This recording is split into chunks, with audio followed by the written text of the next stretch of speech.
I grew my father's company to $500 million, pouring every ounce of blood, sweat, and tears into it. But when I stood before him, expecting the throne I'd earned, he smiled and said, "Your brother will take over now." That was the moment I realized everything I'd sacrificed meant nothing to him. It wasn't supposed to end like this. I had spent years building the company my father founded from the ground up. Late nights, missed birthdays, countless sacrifices. I was the one who took risks, made the big deals, and turned the company into what it was today. $500 million. It was the pinnacle of everything I had worked for. But when the time came to take over, when the moment of triumph arrived, my father, the man I had tried so hard to impress, casually told me those words that shattered everything. "Your brother will take over now." Those 5 words changed my life forever. And in that moment, I realized I wasn't just fighting for control of the company. I was fighting for my place in a family that had never truly seen me. This was no longer just about revenge, it was about reclaiming everything I'd earned. I've spent my entire life working toward this.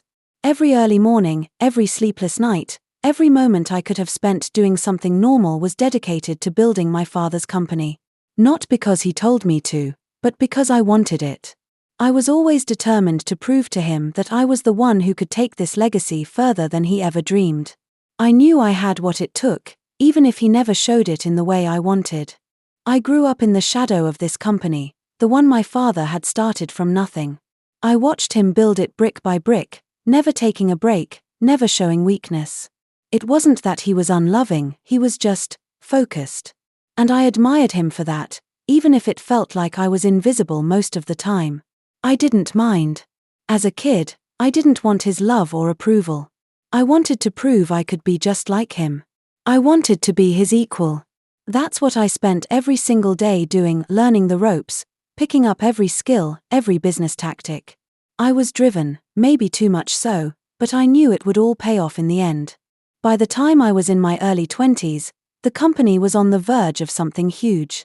My father's influence was undeniable, but I started making moves of my own, smart acquisitions, successful mergers, expanding into markets he never dared to touch. I made decisions that were bold, calculated, and profitable. Under my leadership, the company went from a respected name in the industry to a $500 million powerhouse. I remember the first time we hit that milestone. The day the company's value crossed $500 million, my heart swelled with pride. It was a culmination of everything I had worked for, every sacrifice I had made. I wanted to run to my father, to tell him that the dream I had been working toward for years had finally come true. But when I walked into his office to share the news, the moment felt different. His eyes weren't shining with the pride I'd imagined. Instead, they were cool, calculating, as if the number on the paper meant less to him than the way I'd gone about getting there.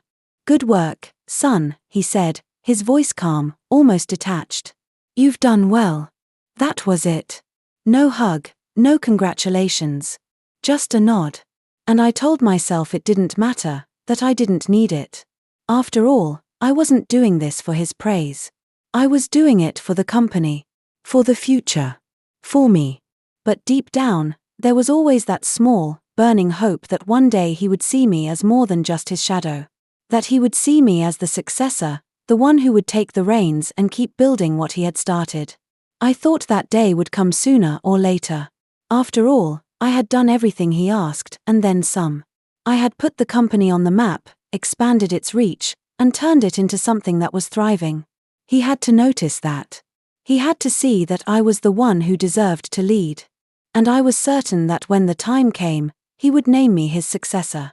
No one else in the family had the knowledge, the experience, or the drive that I did.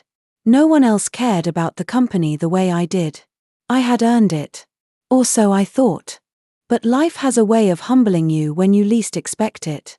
For years, I had watched my father pour his soul into this company.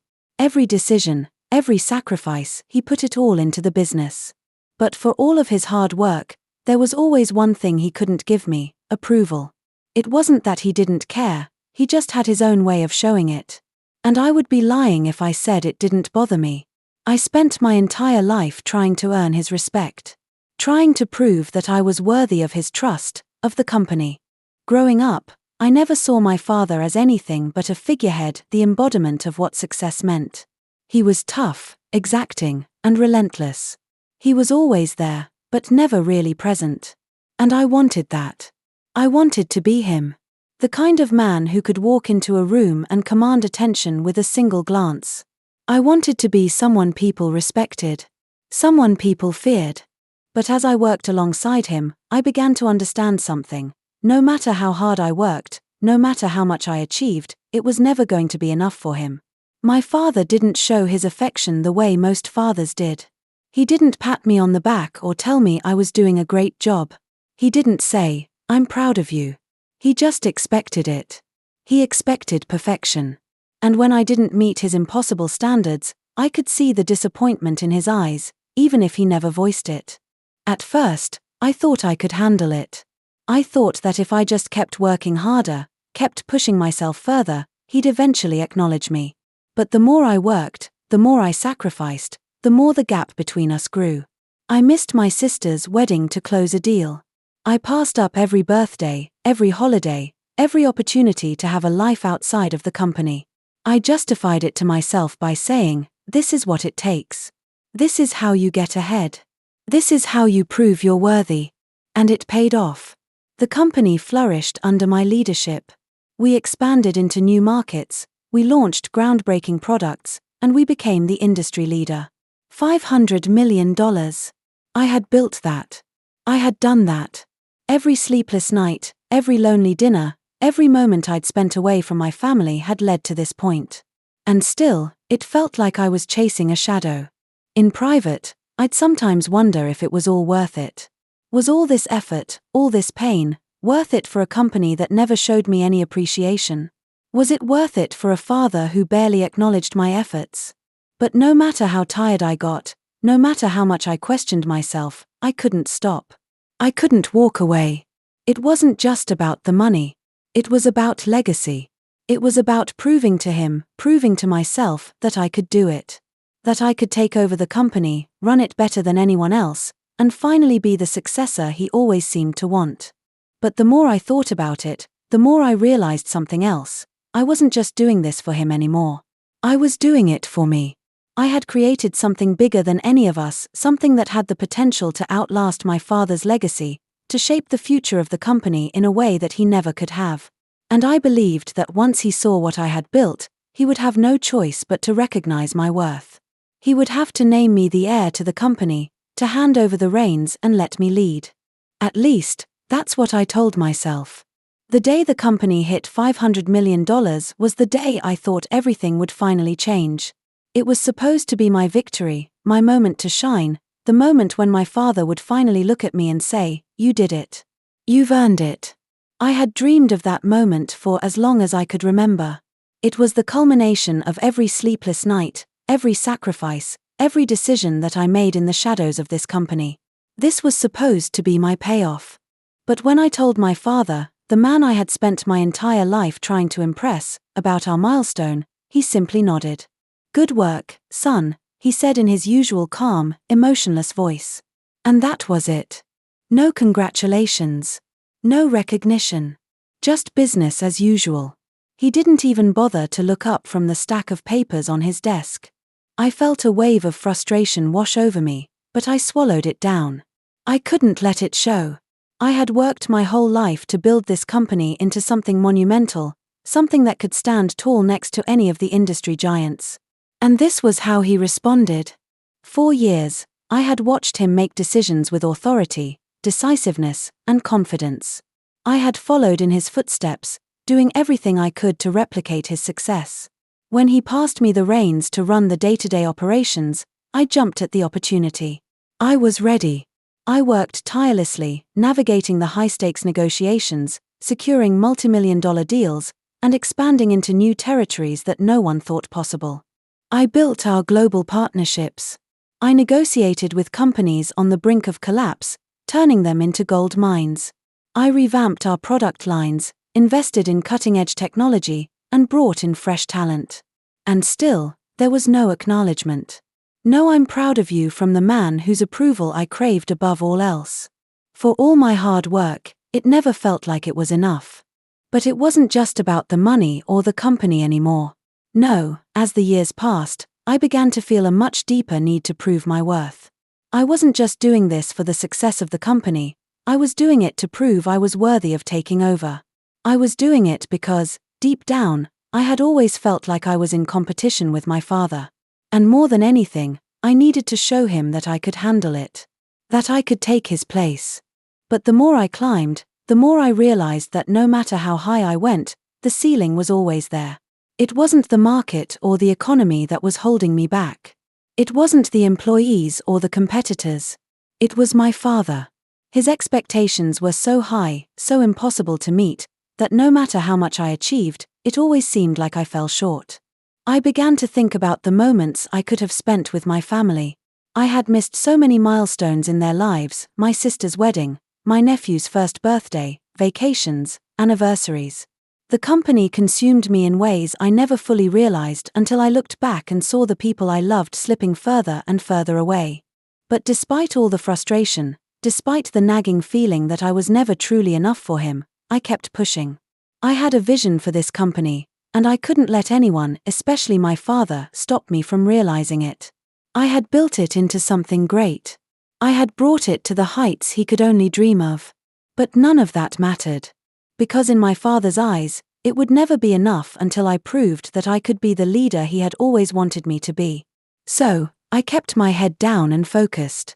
I doubled down on my efforts, knowing that every deal I closed, every contract I signed, every move I made would bring me one step closer to what I wanted.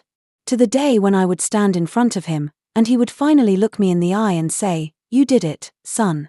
You're the one who will carry this company forward." At least, that's what I thought. It happened on a regular Tuesday morning, or at least, it seemed that way. The kind of morning I'd had hundreds of times before. I walked into my father's office, expecting to talk about the latest acquisitions and to present the numbers for the quarter. As usual, I had everything meticulously planned. The numbers were strong, the business was growing, and I was more confident than ever that my father was finally going to see the full extent of what I had built. This was it, the moment I had worked for my entire life. But when I sat across from him, there was something in the air that felt different. My father, always the picture of composure, was quieter than usual. There was a subtle tension that I couldn't quite put my finger on, something that made the room feel too small, too suffocating. He set down the papers in front of him and looked at me with that calm, calculating gaze he always had. The same gaze he had used when making business decisions, the same look he wore when he expected perfection. It wasn't a look of pride, or even disappointment. Just neutrality. And in that moment, I felt my pulse quicken. "You've done well, son," he began, his voice steady, without emotion. "The company's grown, the markets are stable, and I have to admit you've outdone yourself." I felt the familiar surge of pride, but it was quickly followed by something else, an odd unease. My father had always been the type to speak in business terms. No sentimental words, no praise. But the way he spoke this time felt almost too distant. It was as if he was acknowledging a job well done, but the tone in his voice made it seem as though it wasn't enough. "Thanks, Dad," I said, trying to keep my composure, but something in me, an instinct, maybe, told me that this conversation was going somewhere I wasn't prepared for. I had built this company. I had pushed it to new heights. My father had seen it. He had to see it. He leaned back in his chair and folded his hands in front of him, something he did when he was preparing to deliver news that wasn't always easy to hear. "I've been thinking a lot about the future," he said, his eyes meeting mine. "About who will take over when I'm gone." At that, my heart skipped a beat. My pulse, which had been steady just moments before, began to race. This was the moment I had been waiting for, the moment I had worked my entire life toward. This was it. This was when he would tell me that all my hard work, my loyalty, my sacrifices, had paid off. I had done everything right. I had been everything he needed in a successor. I had earned it. And yet, as I sat there, waiting for him to say the words, I felt a strange, almost suffocating silence fill the room. My father paused for a long moment, and then, with that same, unreadable expression, he said, "Your brother will take over now." The words hit me like a physical blow. I froze. The room seemed to close in around me as my father continued speaking, but the words were a blur. My brother. The one who had always been the golden child, the one who never had to prove himself, the one who had never worked a single night to keep the company afloat. My brother, the one who could barely even navigate a spreadsheet, was going to take over. I felt the rage bubbling up in my chest. The years of sacrifice, the sleepless nights, the lonely days I spent building this empire, it was all for nothing. My father had looked me in the eyes and handed everything I had worked for to the one person who never had to try. I opened my mouth to speak, but no words came out. The frustration, the disbelief, the betrayal, it all hit me at once. My brother had been nothing but a bystander, and yet he was being handed the keys to the kingdom. Dad, what? My voice cracked, and I cleared my throat, trying again. What do you mean, my brother? I've done everything. I've been here every single day. I've built this company into what it is today. My father's face remained expressionless. You've done well, he said again, almost dismissively. But your brother has qualities I think will be more beneficial for the next phase of the company. He's the one who can take it further. I've made my decision. I couldn't believe what I was hearing. I was speechless, sitting there as if the floor had been pulled out from beneath me.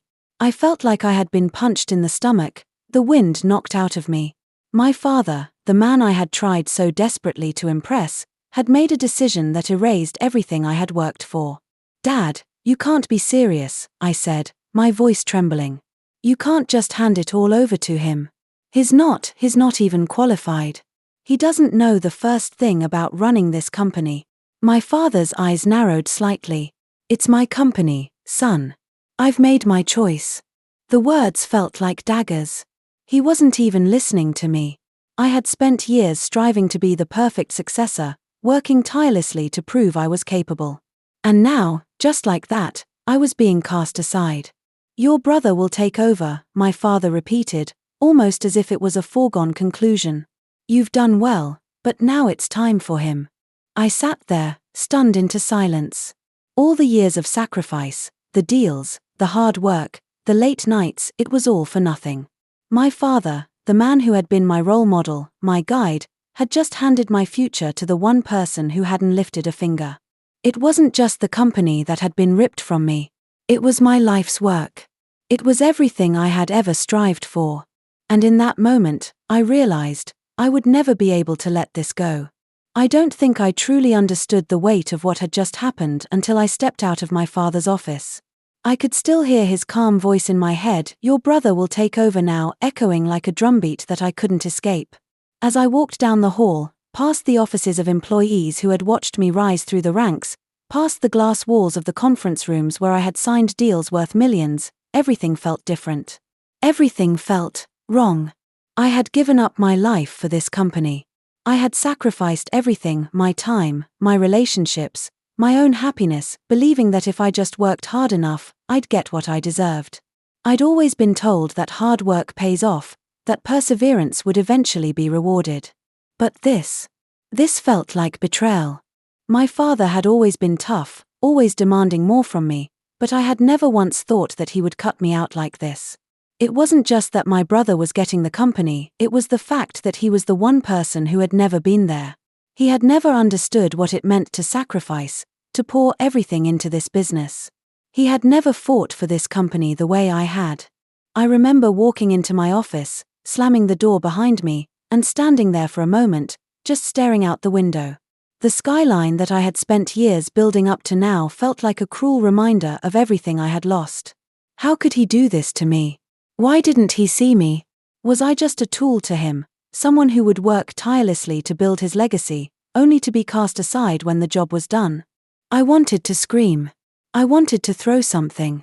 But instead, I just stood there, my hands clenched at my sides, my mind racing. What do I do now? What's left for me?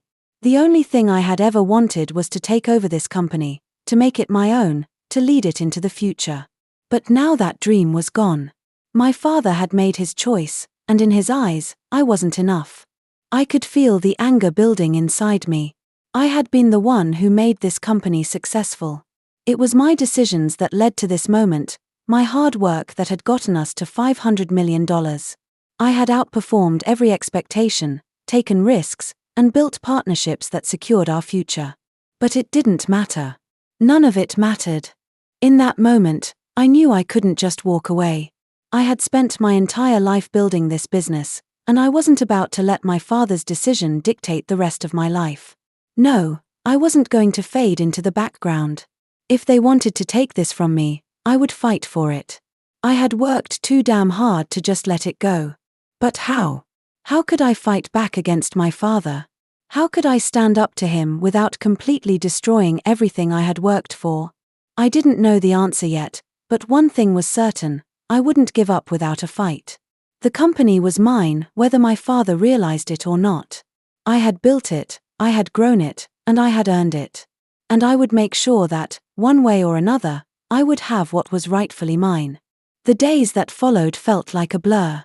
I spent hours sitting at my desk, staring at the same reports, the same projections, the same numbers I had always looked at with pride. Now they felt like a cruel reminder of everything I had lost.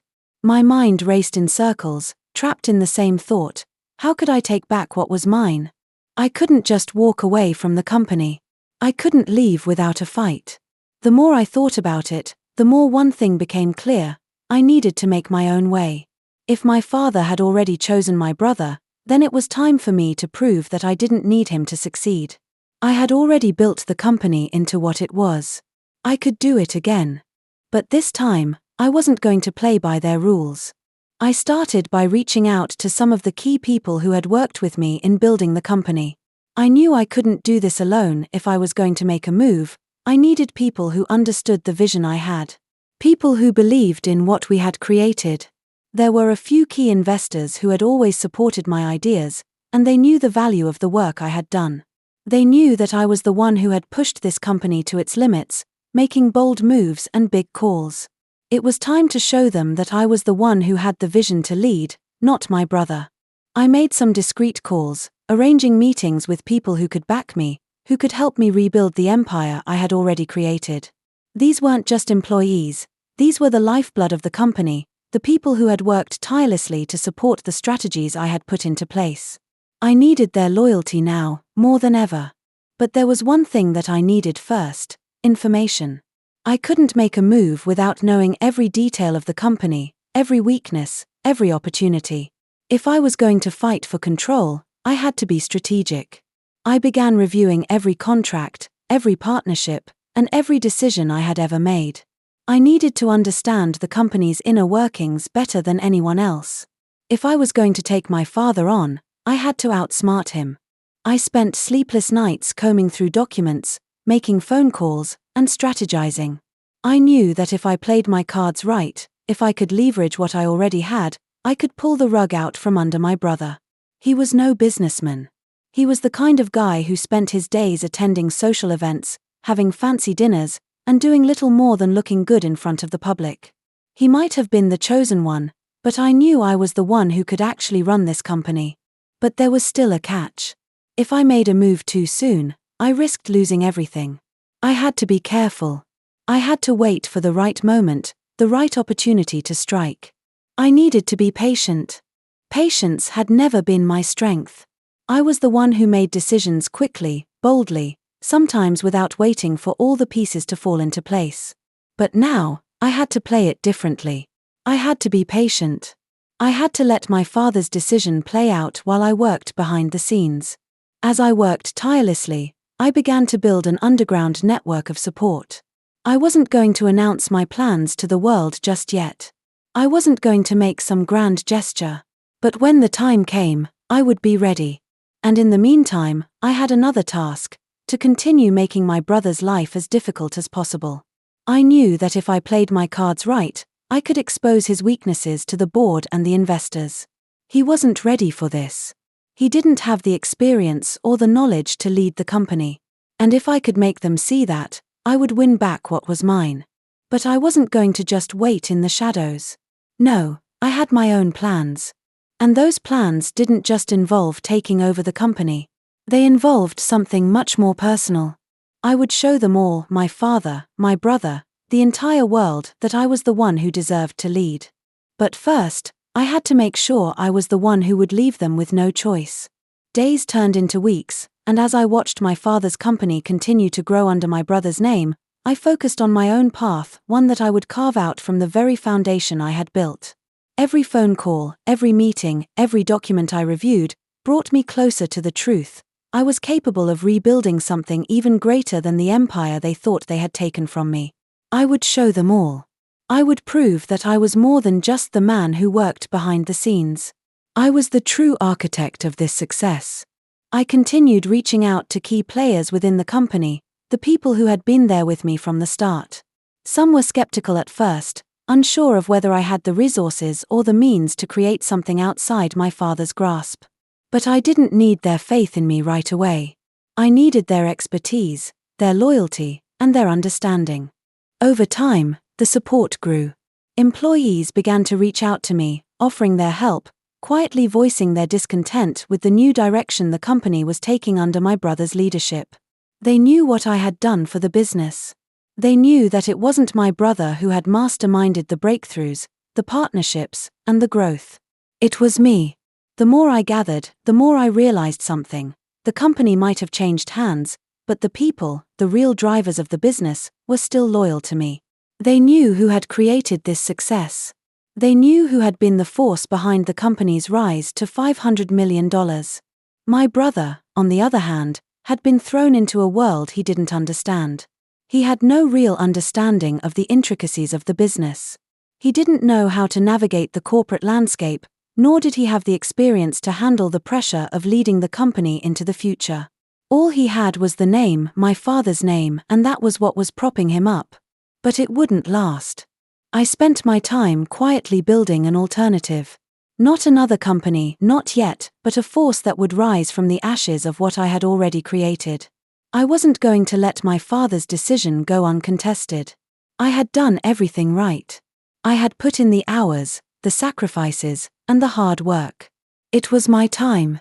The more I studied the internal workings of the company, the more I found small cracks in the foundation, places where my brother was weak, where his ignorance would come to light. It was only a matter of time before he would make a mistake. And when he did, I would be there to capitalize on it. My father had put the future of the company in the hands of someone who wasn't ready, someone who didn't have the experience to handle the pressure. I knew that the first time my brother stumbled, the board would start questioning his abilities. And when that happened, I would be there to step in, to show them that I was the true leader this company needed. I wasn't just going to watch my father's legacy crumble under my brother's incompetence. No, I was going to rise from the ashes of his failure, and I was going to take what was rightfully mine. As my plan began to take shape, I realized something else. This wasn't just about the company anymore. This was personal. The years of frustration, the bitterness of being overlooked, the feeling of being discarded by the very people I had worked to impress, it had all built up inside me, and now I had a singular goal: to take everything back. To show them, once and for all, that I was the one who deserved to lead. Not my father. Not my brother. Me. It wasn't just the company. It wasn't just the boardroom. It was everything. It was proving to myself that I could overcome the years of neglect, the years of being treated as an afterthought. It was about reclaiming what I had worked for, what I had earned, and what I was owed. My father might have made his choice, but I wasn't going to let it define me. I was going to define it. I had been patient long enough. The foundation was set, the pieces were in place, and now, it was time to make my move. My brother, blissfully unaware of the storm brewing behind the scenes, continued to walk into the office every day, acting as though he had been handed a gift. But what he didn't know was that the gift was wrapped in a facade of incompetence. It was only a matter of time before the cracks in his leadership began to show. And when that moment came, I would be ready. I spent days analyzing every report, every business decision my brother made. It didn't take long to realize that he had no idea what he was doing. He was relying on others to make the tough decisions, relying on the legacy my father had built, but he didn't have the vision, the drive, or the expertise to lead us into the next era. The company was built on innovation, strategic planning, and calculated risks, none of which my brother had the capacity to understand. Then came the first sign of trouble. During a major deal with one of our largest suppliers, my brother had made a costly mistake. He signed a contract without fully understanding the terms, and the company was now on the hook for millions in penalties. The deal wasn't just a small misstep, it was a massive blunder. It was the kind of mistake that could jeopardize the future of the company. My brother had let his ego cloud his judgment. He'd been so focused on showing the world he could handle the responsibility that he had overlooked the critical details. I knew the moment he made that mistake that the clock was ticking. He had put the company in a vulnerable position, and it was only a matter of time before the board started asking questions. But I wasn't going to wait for the inevitable fallout. I was going to take action. I had spent years building the relationships and the trust that would be necessary to take back what I had built. It was time to use those connections to my advantage. I called in a few of my closest allies, people from within the company who had supported me when my father had turned his back. Together, we started making moves. We worked behind the scenes, speaking to board members, highlighting my brother's failure, and positioning myself as the person who could fix the damage. We were careful, methodical. I wasn't about to make the same mistake my brother had. I knew that the moment I exposed his incompetence, I would be under scrutiny. I had to make sure everything was airtight. In private meetings with the board, I laid the groundwork. I didn't just point out my brother's mistakes, I painted a picture of a future where the company thrived under my leadership. I spoke about the vision I had, the innovations I was planning to implement, and the direction I could take the company. I was no longer the son working in the shadows. I was the man who could lead us into the future. The board members were skeptical at first, they had all known my father and had trusted him for years. But they didn't have the history with my brother that I did. They didn't see the cracks in his leadership the way I did. Slowly, I began to win them over. My experience, my dedication, my knowledge of the company, it all spoke for itself. It wasn't long before whispers started circulating. The once solid foundation my brother had stood on was starting to crumble, and I was waiting, watching, for the moment when he would slip up one last time. That moment came sooner than I expected. It didn't take long for the consequences of my brother's mistake to come to light. Word got out about the disastrous contract, and the board, who had been giving him the benefit of the doubt, started to question his judgment. The stakes were high, and there was no way to cover up such a costly error. It was only a matter of time before the board would demand answers, and I knew I would be waiting to provide them. The tension in the office was palpable. I could see the nervous energy in my brother's eyes whenever he walked into a room. He was trying to keep up the facade, acting like everything was fine, but I could tell he was cracking under the pressure. He had never been prepared for this, none of it. He thought being the chosen one was enough, that his name alone would carry him through. But leadership wasn't about a name. It was about hard work, dedication, and the ability to make the right decisions under pressure, qualities my brother didn't possess. Meanwhile, I kept working quietly behind the scenes. The board meetings were getting more tense, and I began making subtle moves to gain their trust. I didn't need to attack my brother outright. No, that would make me look petty. Instead, I let his mistakes speak for themselves. I made sure the board knew just how much damage this contract error had caused. I was the one with the experience to handle this, the one who could steer the company back on course. And then, it happened. During one of our most critical meetings, the board gathered to discuss how to handle the fallout from the contract disaster. My brother was sitting at the head of the table, trying to maintain his composure, but I could see the beads of sweat on his forehead. He was fumbling through his notes, avoiding eye contact with the people he knew were starting to lose faith in him. That's when I made my move. I stood up, calmly walking over to the board members. Gentlemen, it's clear we've reached a crossroads. The company has a choice to make: continue down this path, led by someone who doesn't have the experience or foresight to keep us on track, or make the bold decision to bring in someone who has spent their entire life building this company. I could feel their eyes on me, waiting for me to finish. I've spent the last few years working with you all, navigating the challenges that got us to $500 million. I know this company inside and out. I know what we need to do to move forward. And I am ready to take the reins. My brother sat there, his face flushed with a mix of anger and panic. He opened his mouth to say something, but no words came out. He knew that he had already lost. The room was silent, but the tension was thick. The board began to murmur among themselves, and that was all the confirmation I needed. I had won. I had played the long game, waited for the right moment, and now I was in control. As the meeting concluded, I knew my father's decision was no longer relevant. He had handed the company to my brother, but I had fought for what I had built, and now it was mine. I could feel the weight of the moment settling over me. I had done it. But just as I thought the battle was over, I heard my brother's voice, weak but defiant. "You think you can just take everything from me? This is my company now. You think they'll listen to you after everything I've done for them?" I turned to face him, the anger in his eyes matching the rage I had felt for years. But I wasn't afraid of him anymore. "You never earned it," I said, my voice low but unwavering. "You never worked for it. You were never willing to make the sacrifices I did.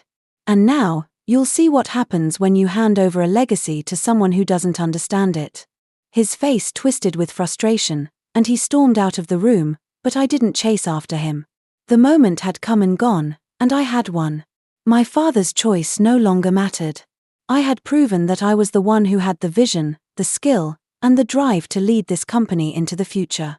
But as I sat in the boardroom, I realized that this victory didn't feel as sweet as I had imagined. My father had chosen my brother, not because he was the better choice, but because of family. And now, it felt like a victory snatched from the jaws of a painful betrayal. I had finally taken the company back. But in doing so, I had lost something far more precious, the family I had spent my life trying to impress. The weeks that followed my takeover were a whirlwind. The board had fully backed me, and my brother, who had once been hailed as the future, was now a shadow in the company he had barely understood. I had taken control of everything: the deals, the strategies, the future. My father, who had once been my biggest obstacle, now watched from a distance. He said little, and his disapproval was palpable, but there was nothing he could do. I had earned this position, no matter how much he might have wanted to deny it. But despite the success, there was something gnawing at me. The moment I had waited for, the moment I thought would bring me satisfaction and peace, hadn't been what I expected. I had built the company into a $500 million powerhouse. I had fought tooth and nail for the legacy my father created, and I had succeeded. But in the end, all I felt was emptiness. The family I had sacrificed everything for, the family I had worked so hard to impress, was falling apart. My brother, the one I had once seen as a competitor, was now gone. He had left the company, unable to cope with the failure. He had always been the golden child, the one who could do no wrong, and now he was nothing. I couldn't help but feel a twinge of guilt.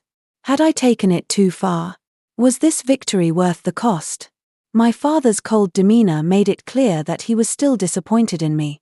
And somewhere deep inside, I knew I had lost something important: my family. I didn't let it show. To the outside world, I was on top. I had finally become the leader I had always dreamed of being. The company was thriving, and I was respected as the man who had turned it around. But I knew the truth. The price of my revenge had been my soul, and there was no amount of success or money that could fill that void. One evening, as I sat alone in my office, overlooking the city skyline, I thought back to the moments that had led me here. The sacrifices, the years of hard work, the sleepless nights. It had all paid off, but at what cost? My family was broken, my relationships shattered. I had spent so many years trying to prove myself to my father that I had forgotten what truly mattered. And then, a thought hit me. My father might have given up on me, but I hadn't given up on the company. The company was mine now, not just because my father handed it over, but because I had earned it. It wasn't just a legacy that I had taken from my father, it was my own legacy. In the months that followed, I worked tirelessly to reshape the company. I turned it into something that was not just a reflection of my father's vision but something uniquely mine. I made bold moves, brought in fresh talent, and pushed the company into new markets. We were no longer just a family business, we were a global force. But it wasn't just the business that needed to change, it was me. I had to let go of the anger that had driven me for so long. The rage that had fueled my every decision, every move, needed to be replaced with something better. I had learned the hard way that revenge, no matter how sweet, only leaves you hollow in the end. As the company reached new heights, I realized that true success wasn't just about money or power. It was about finding peace with yourself. It was about knowing that you built something with integrity and passion, not with bitterness or resentment. I had taken everything from my father, but in doing so, I had lost a part of myself. Now, it was time to rebuild not just the company, but the person I had become. I had fought for the company, but I had to fight for myself, too. And as I sat in my office, watching the sun set over the city, I knew that the company's new legacy would be my own. But it wasn't just about the $500 million anymore. It was about creating something that would last beyond my father, beyond my brother, and beyond the revenge I had sought for so long. It was about redemption.